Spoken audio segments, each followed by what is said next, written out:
C'est bon. Comment est-ce qu'on fait déjà? Apéroqueuse, bonsoir. Bonsoir. Tu vas bien? Ouais, ça va bien. On a eu un hiatus de confinement. Encore un. On a pris notre temps, on a déménagé, on n'est plus à San Francisco maintenant, on est plus vers Miami. La côte est de Miami. Ouais, effectivement. Ouais. C'est vrai que si tu sors et tu fermes les yeux, tu peux te croire en Miami. Comment vas-tu? Moi ça va très bien, ça va très très bien. Et toi? Ça va, merci. Ça va? Oula. Ça va, une soirée super.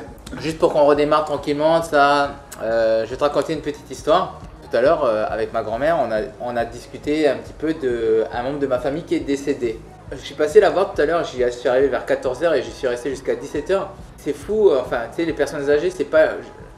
Elles ont beaucoup d'inconvénients, genre c'est lent, ça perd la mémoire. Moi personnellement, ce que j'aime avec eux, c'est quand ils se mettent à raconter des histoires du passé, tu as une espèce de façon de transmettre que tu sais que même si toi tu retiens l'histoire, ça partira quand même avec eux. Oui, parce que tu vois le vécu, enfin tu vois le... Des choses qu'elles ont vécues que toi tu pourras pas forcément revivre, des choses qu'elles ont que vues. tu pourras même pas retranscrire, si tu veux la raconter à quelqu'un, Oui, parce que tu pourras... Pépé ou Mémé l'a dit ça, machin, mais du coup ça va être plat et... C'est ça, parce que alors que eux ont connu la personne. Ouais. Et justement, ça tombe bien que tu dises que Pépé et Mémé ont dit ça, parce qu'on parlait en fait d'un frère de ma grand-mère, s'appelait Patrick, et du coup elle nous racontait tout à l'heure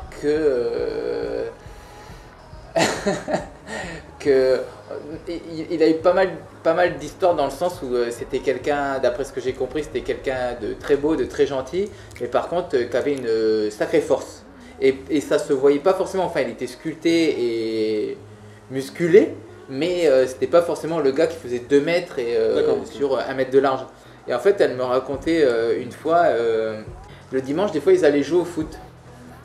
Et sur le terrain sur lequel ils se mettaient, pas loin il y avait une propriété, une maison, et ils connaissaient la famille. Ils avaient un berger allemand qui était déjà assez classé pour être agressif. D'accord. Mais qui était attaché, donc ils étaient tous sur le terrain de foot. Et en fait la chaîne a cassé. Et donc le berger allemand il a sauté la barrière et il est venu pour les attaquer. Et donc ma grand-mère et mon oncle me racontaient que du coup tous les mecs qui étaient là et qui ont vu le chien arriver, il y en a qui ont attaqué la crête, il y avait un terrain de basket à côté, qui commençaient à grimper au poteau pour... Et en fait ils disaient, Patrick c'est le genre de gars, quand il y avait un problème, lui il y allait quoi. Et c'était pareil parce que des fois il s'est retrouvé, c'est des histoires des années 80, années 70-80, ça que je te raconte, hein, c'est pas la semaine dernière. Mais pareil, des fois il s'est fait agresser par des bandes de 6 gars ou des trucs comme ça, le gars il se barrait pas en courant quoi, il restait. Et donc là le chien est arrivé, et alors que tout le monde se barrait, lui il est allé vers le chien, et donc il lui a mis un coup de botte. Et je me suis dit, enfin tu sais, des fois tu vois des vidéos comme ça où des fois les chiens attaquent et les gars essayent de répondre, et si jamais le chien prend un coup, il revient d'autant plus féroce. Oui. Donc vu le début de l'histoire, du coup je lui dis, il lui a mis un coup de botte, et du coup le chien il a fait demi-tour et est parti. Non, il l'a tué.